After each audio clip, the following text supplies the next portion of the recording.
Uningá, que o futuro é aqui.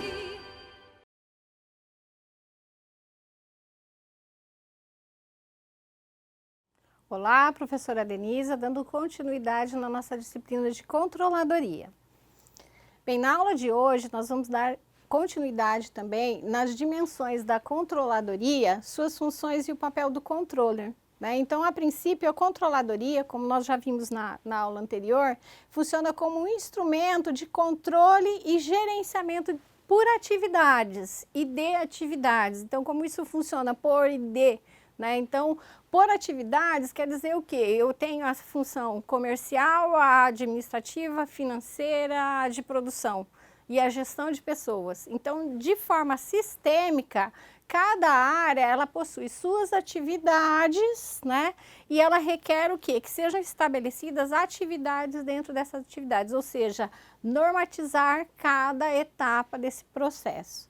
A estrutura da controladoria, nós vamos ver que ela não funciona como um módulo ou um modelo engessado, vai depender de cada organização e do tamanho do porte e o segmento que atua cada organização, ou cada empresa, ou cada corporação. Nós vamos ver o papel da controladoria, tanto na área, nós vamos ver pelo lado profissional, dos profissionais que atuam nessa área, Então, diante das situações econômicas e financeiras que nós visualizamos no mundo todo, Então, os profissionais que atuam nessa área, eles vão ter muita procura a partir dessa situação, Então, nós vamos ver aqui a importância como ferramenta de controle, o suporte do controller e a utilização dessas informações. Bom, então a importante ferramenta de controle, Então, vamos visualizar o sistema de informação tecnológico, que é o TI, e o sistema de informação de fluxo de informações dentro de uma organização, Então, não tem como falar em sistema de informação sem falar da segurança do sistema. Cada funcionário ele vai ter uma função dentro dessa empresa, Então, dentro do ERP, do sistema de informação, ele vai possuir uma senha de acesso e limites na informação desse profissional. E o profissional, que é o controller, ele vai ter acesso sistêmico a todas as informações de todos os usuários, Então, por que isso? É uma forma de blindar esse sistema corporativo, a questão do profissional que desenvolve aquela atividade, ele tem que estar ciente e responsável pela atividade que ele desempenha e qual a importância dele para o todo. Então, por isso que essa ferramenta de controle, ela se dá por meio de sistema de informação, E qual é a informação de um usuário para outro? Então, o que o RH precisa do setor financeiro? E qual a informação do setor financeiro que precisa do RH? Por exemplo, eu não posso simplesmente, como profissional da área de RH, ou um supervisor de produção, simplesmente demitir um funcionário sem saber como que está a situação da empresa financeiramente. Se o funcionário que está saindo, eu tenho suporte financeiro para arcar com a rescisão, o acerto trabalhista nesse caso, Da mesma forma, eu não posso efetuar uma compra sem ter um planejamento da área comercial de quanto é que eu preciso vender, Então, todo esse controle, nós precisamos de uma ferramenta sistêmica. Então, cada usuário, ele vai ter em tempo real essa informação via sistema, sem precisar dialogar diretamente com profissionais de outra área, mesmo porque a logística interna de uma organização, às vezes de um setor para o outro, a logística, a distância, acaba o quê? Fazendo com que o profissional perca tempo dentro dessa empresa e o resultado dessa informação. O suporte do controller, Então, o que o suporte desse controller ele possibilita, Ele vai estabelecer junto com a sua equipe e os gestores quais são as funções de cada área, ou seja, qual a informação que cada área vai precisar desse departamento, Então, como é que isso vai funcionar? e a utilização dessas informações. Então, da mesma forma que nós blindamos a questão dos acessos à informação, ao acesso ao sistema de informação e os limites, né, de responsabilidade de cada profissional dentro de uma organização, nós também limitamos e estabelecemos critérios de utilização dessa informação. Então, não basta eu gerar relatórios, eu tenho que ter uma finalidade para esse relatório. Então, cada usuário final dessa informação, ele vai ter que dar um feedback do que ele tomou de decisão em cima dessa informação gerada, né? E se a informação gerada está de acordo com a expectativa dessa área ou desse setor. E nesse ciclo, tanto o controller como os encarregados de cada setor, eles vão traçar procedimentos e padrões de informação, de como essa informação tem que chegar para cada setor, né? Então, às vezes, a folha de pagamento para o setor financeiro, ela chega com uma estrutura. Então, o que importa para o setor financeiro? O valor líquido a se pagar por cada funcionário, né? O valor líquido dos encargos apurados em cada setor. E para os profissionais da área de custo, por exemplo, eu preciso saber quanto eu pago de mão de obra por peça produzida.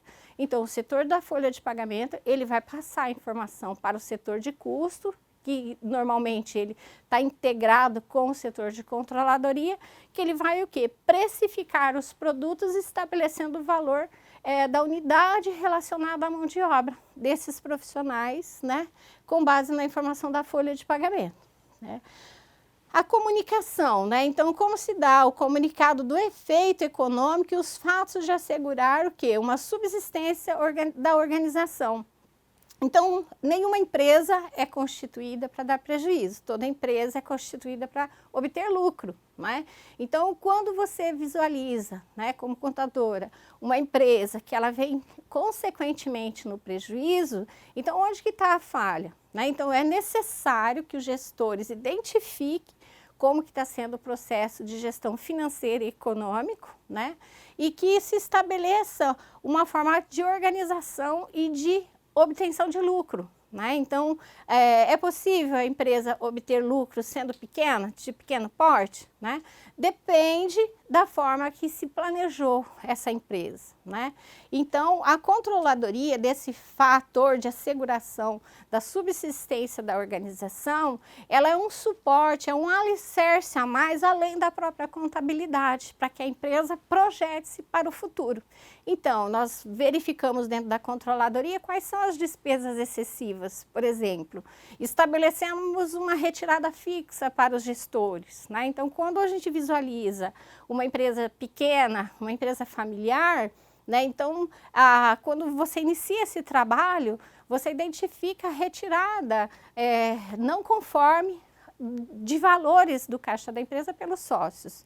E na legalidade, nós temos que estabelecer um valor X de retirada para esse empresário, de acordo com a necessidade dele, para que a empresa garanta a sua subsistência e ela prospere, né? Então, quando você começa a ter lucro e tirar de forma desordenada recursos da empresa, você coloca em risco a continuidade dela.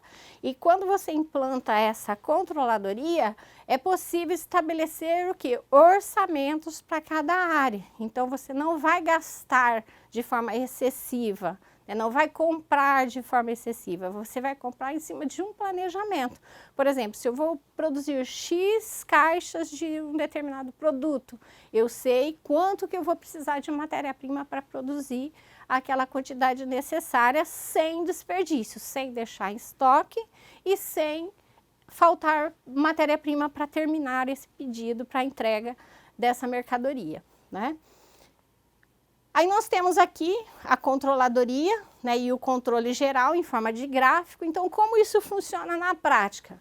Nós temos os gestores ou a presidência da organização, né, nós temos os setores, né, divididos, né, com responsáveis da área administrativa e financeira, a área comercial e a diretoria de produção. Né? Dependendo da empresa, isso daqui, como a professora falou, não é uma coisa engessada. Nós podemos ter outros setores dentro dessa organização e de forma linear.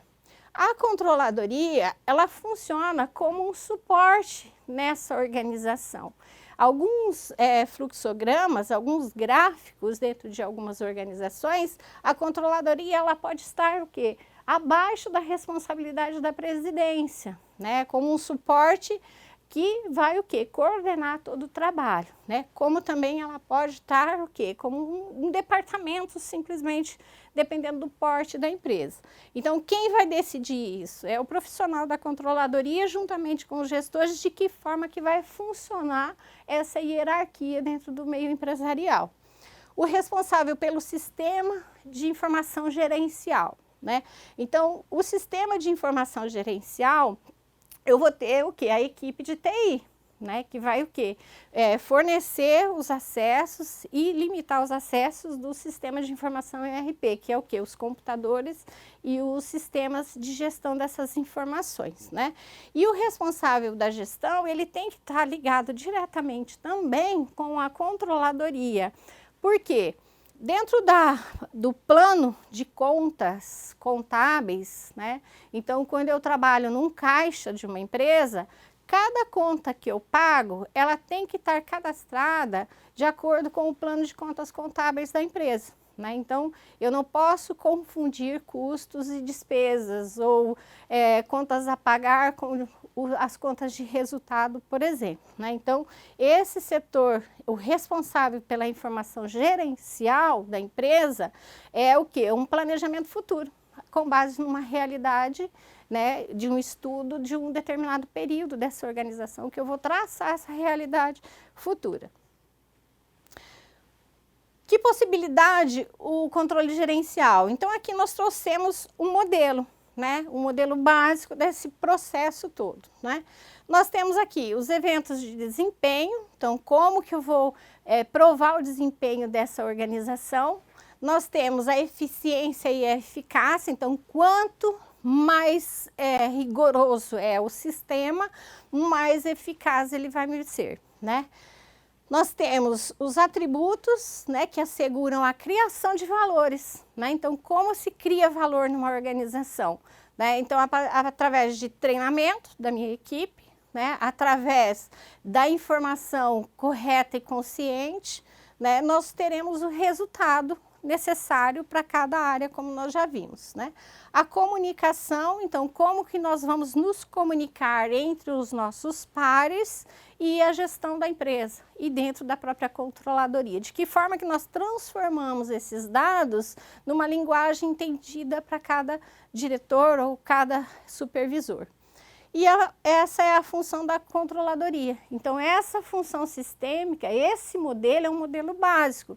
Então, vai depender de cada tipo de organização, tamanho, porte, que vai ser estabelecido como um layout. Nós temos os setores, os responsáveis, e a gente vai fazer o quê? Um desenho de todo esse processo de acordo com a organização que iremos atuar. Aí nós temos a controladoria, né? Então, a estrutura dela, como se dá, né? Então, a estrutura ela é conforme estabelecida pelos autores.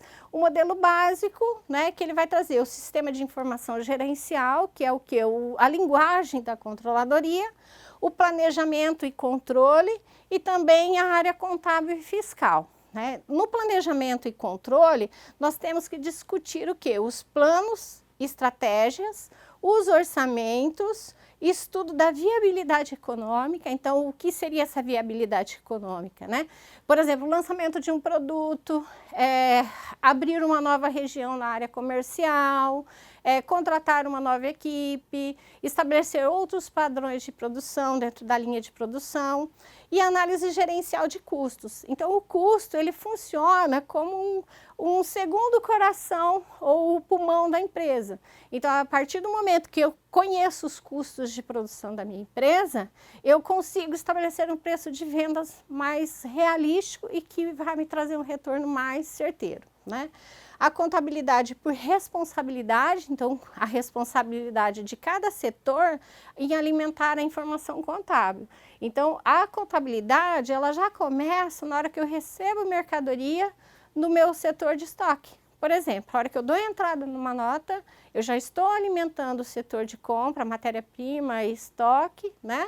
E o financeiro. Então, todas essas informações já chegou na contabilidade, né? E na própria controladoria. Então, são emitidos relatórios gerenciais e são realizados o acompanhamento de forma sistêmica dos negócios. Na área contábil e fiscal, né, nós estamos num momento muito oportuno da questão da responsabilidade do contador em relação à contabilidade e à escrituração fiscal, não só para atender o governo. Então, no Brasil, a carga tributária ela é uma das maiores no mundo. Então, se a contabilidade e a escrita fiscal ela não trabalhar com planejamentos também, a empresa acaba pagando impostos a mais, seja por opção errada do regime de apuração ou pela atividade desenvolvida na empresa que distorce da realidade. Então, é necessário que haja um planejamento tributário para isso.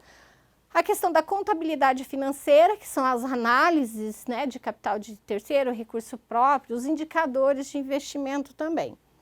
A contabilidade tributária, né, que é a escrituração e a apuração dos impostos, e a contabilidade patrimonial. Então, o patrimônio da empresa ele tem que ser fidedigno ao que se tem no ambiente real.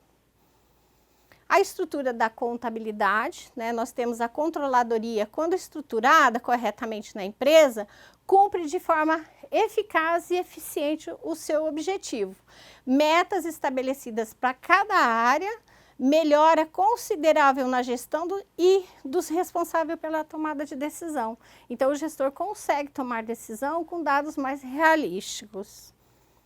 Aí nós temos o papel, que é o planejamento constante, como nós já vimos, o controle, o auxílio de forma sistêmica à empresa, abrange e seleciona os dados necessários que irão tomar decisão.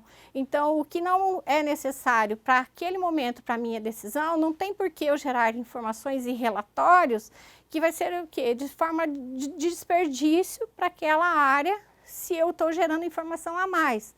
Então, eu tenho que saber qual é a necessidade de cada área para que a informação seja gerada direcionadamente, né? E, por fim, nós vimos que a controladoria, né, ela é uma ferramenta importantíssima para todo tipo de empresa, né? É uma atividade que a procura por profissionais nessa área, não só nessa atualidade, mas para futuramente vai ser muita procura. Então, se qualifiquem e até a nossa próxima aula.